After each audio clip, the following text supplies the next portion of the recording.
बच्चों मैं आपका स्वागत करता हूँ विद्या गुरुकुल के इस प्लेटफॉर्म पर। और आज हम करने वाले अपने प्रश्नावली 5.1 के तीसरे क्वेश्चन। तो ये तीसरा क्वेश्चन ये दे रखा अपने को, इसमें क्या बोला है कि एपी दे रखी है तुम्हें। इसमें तुम्हें एक तो पहला नंबर बताना है कि पहला कौन सा है, यानी ए बताना है, और ये बताना है कि इनके बीच का डिफरेंस कितना है, डी बताना है। ये बात समझ आ गई। तो जहाँ से प्रथम पद या फर्स्ट नंबर कौन सा होता है, जो तुम्हें पहला दिख रहा हो, पहला कौन दिख रहा है, 3 दिख रहा है, तो ए कितना हो जाएगा यहाँ पे, 3 हो जाएगा। ये बात समझ आएगी। तो डी कैसे निकालते थे, डिफरेंस कैसे निकालते थे कि कोई भी दो लगातार नंबर ले लो और उन्हें घटा दो। तो मैंने ले लिया, एक तो ले लिया 1 और दूसरा ले लिया 3, ठीक है, और 1 में से 3 गया तो कितना आ जाएगा, -2। तो डिफरेंस कितना है, -2। यहाँ पे पहला नंबर कौन सा है, 1 है, तो तुम बोलोगे यहाँ पे पहला नंबर क्या है, -5, इसलिए ए तो यहाँ पे है -5 और डी कितना है यहाँ पे।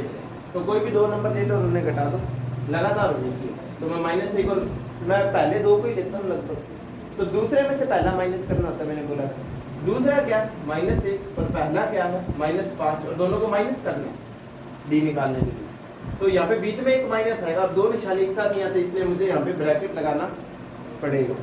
-1 का -1 माइनस और माइनस का गुना किया प्लस का 5, और -1 और 5 कितना होता है 4, यानी डी कितना है यहाँ पे 4।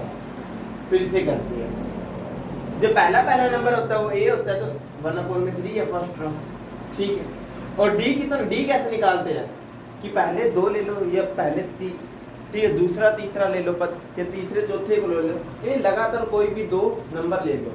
तो मैं पहले 2 ही लेता हूँ लगातार, है ना, कि ये आसान है, दिखते ही पहले यही है। तो दूसरे में से पहला माइनस करना होता है, आगे वाले में से पीछे वाला माइनस करना होता है। आगे वाला कौन है, इन दोनों में से 5/3 है, पीछे वाला कौन है 1/3 है। तो 5/3 में से 1/3 घटा दो। जब नीचे वाला सेम होता था, नीचे वाला सेम होता था तो एलसीएम लेने की जरूरत नहीं होती, सीधे 5 में से 1 घटा सकते हो।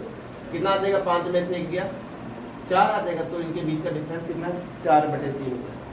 फिर यहाँ पे पहला नंबर कौन दिख रहा है, सबसे पहले मुझे 0.6 दिख रहा है, तो ए कितना 0.6 है। और डी कैसे निकालते थे, कोई भी 2 लगातार नंबर ले लो, मैं पहले 2 ही लेता था। आगे वाले में से पीछे वाला घटा दो, तो 1.7 में से मैं घटाऊंगा पीछे वाला कौन है 0.6, ठीक है। और जब मैं घटाऊंगा तो कितना आ जाएगा 1.1। इसका मतलब डिफरेंस कितना है यहाँ पे 1.1 का। ये तो बहुत ज़्यादा सॉल्व क्वेश्चन था, ठीक है। तो ये करते हैं।